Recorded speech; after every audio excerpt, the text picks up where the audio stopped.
What's going on, guys? It's Greg here, aka NYPrepper. Just wanted to talk to you guys about nuclear war, and I've changed my mind about something related to nuclear war. So, if you watch a lot of my nuclear war survival videos, you'll often hear me saying that any of our enemies, whether it's Russia, China, or whoever, that has nuclear weapons would only attack military targets, and I've recently changed my mind about that after following the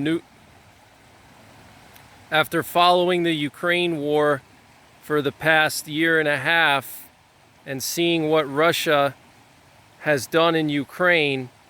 I changed my mind about that, and I think that if we got into a nuclear war with Russia, I think that Russia would target our cities.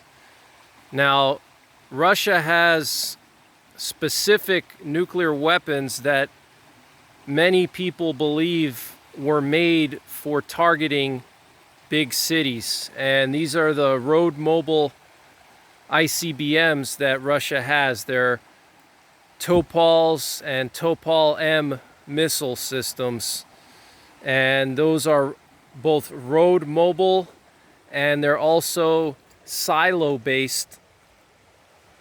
So they have over 150 of these Topols, and they also have the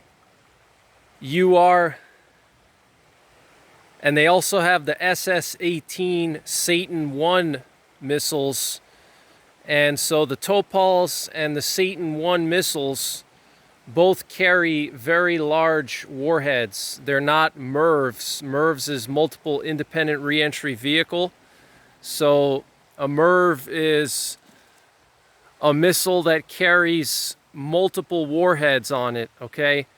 And they have a smaller yield. They're still very powerful, but they're not as powerful as a single giant warhead. So these Topol missiles and the SS-18 Satan 1 missiles have very large warheads, and many people who study nuclear war believe that those missiles were specifically created to destroy large population centers, okay, in the United States in the event of a nuclear war. And because a lot of them are road mobile, it would be impossible for us to neutralize them, okay? So it's a very real threat, guys, okay? So in the event of a nuclear war, what would happen is Russia would disperse those road mobile ICBMs into the surrounding countryside. They would find a very secluded area like this, somewhere in Siberia, and they would park one of those road mobile launchers, and they would launch them at our big cities. And that would basically be like their trick up their sleeve, okay? Because we already know where all of their silos are, so we can target their silos. And that's what we would do in a nuclear war. We would immediately target their silos. We can't really target their submarines, but we can target their submarine bases. We know where all their submarine bases are, but we won't be able to target their submarines. However, the missiles that their submarines carry are not designed to carry large singular warheads. They're all MIRVs, okay? MIRVs, multiple independent. So the two main submarines that Russia uses right now is their Delta IV and their Bore class subs. And those submarines are nowhere near as capable as our Ohio class subs. Our Ohio class subs can carry 18 more. Our Ohio class subs can carry more missiles and larger warheads. So Russia's submarines are not as capable as ours. I'm talking about nuclear armed submarines, SSBNs, subsurface ballistic nuclear, okay? An SSBN is an abbreviation for a nuclear armed sub, okay? And it stands for subsurface ballistic nuclear. And so our Ohio-class subs are much more powerful than Russia's Delta IV and Bore-class subs.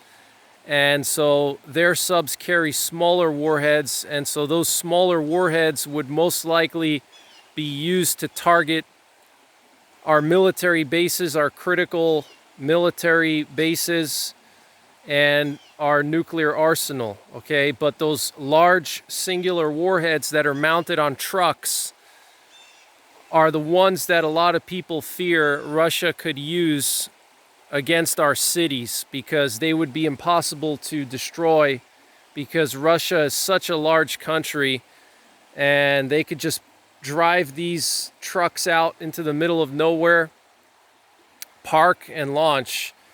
And so that would be like their trick up their sleeve to kind of even the playing field, because yes, Russia on paper has more warheads than we have. They have a couple hundred more warheads, but our delivery systems are much more capable, okay? Our Ohio-class subs are much more capable. Our stealth bombers and various types of aircraft we can use to deliver nuclear weapons are much more capable than Russia's. And so they know that. So a way for them to basically level the playing field is to go after our cities. Now, a lot of nuclear war researchers believe that that's something that, you know, Russia and the United States would never do, because as soon as one side attacks the other side's cities, the other side is going to retaliate in kind. So that's why it's kind of like a taboo as far as nuclear war goes. But after witnessing what's going on in Ukraine, I do believe that Russia would target our big cities. So if you live near a big city, you need to have a really good plan to survive, okay? And I have a lot of videos on nuclear war survival, but you need to think about how close you are to the downtown of that city. You know, are you going to be in the blast zone? And if you're not in the blast zone, are you upwind or downwind of that city?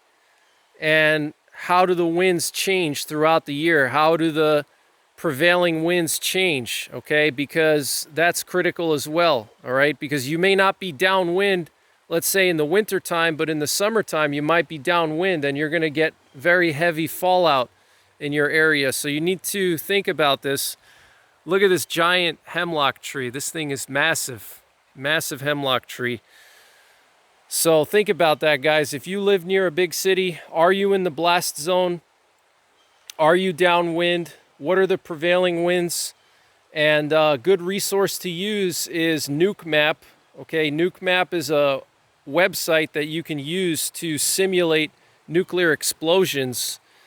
And you can pick any weapon, and they have all the standard American, Chinese, and Russian nuclear weapons. I think they also have French nuclear weapons and some other ones as well. But you want to pick the Topol missile, okay? It's about 1 megaton. You'll see it when you go onto NukeMap. You click on pre-selected. You're going to click on the pre-made nuclear weapons that they have, and you want to select the Russian Topol missile, okay? And that's the one you want to simulate a detonation for in your city, and it'll give you the blast radius. Okay, you need to know if you're going to be in the blast radius, and you want to know how close you are to, and not only if you're in the blast radius, but you know, there's different parts of the blast radius. You have the severe damage zone, the moderate damage zone, and the light damage zone. So the closer you get to the detonation point, the more intense the overpressure is going to be. Okay, the stronger the overpressure, there's going to be more damage, more destruction, versus if you're further out. So if you're on the outside of the blast radius, you may just get broken windows and some debris may fly into your house or into your building. But if you're close to the detonation point, you're in the severe damage zone. But if you're close to the detonation point, the severe damage zone, you're going to have skyscrapers being knocked over and just complete destruction. So just wanted to share this with you guys. Okay, I do believe that in a nuclear war, Russia could attack our cities and most likely will, to level the playing field, okay, because they know that our delivery systems are more capable. So that's pretty much it, guys. Take care, God bless, and don't forget the 3 Ps: prepare, practice, and persevere.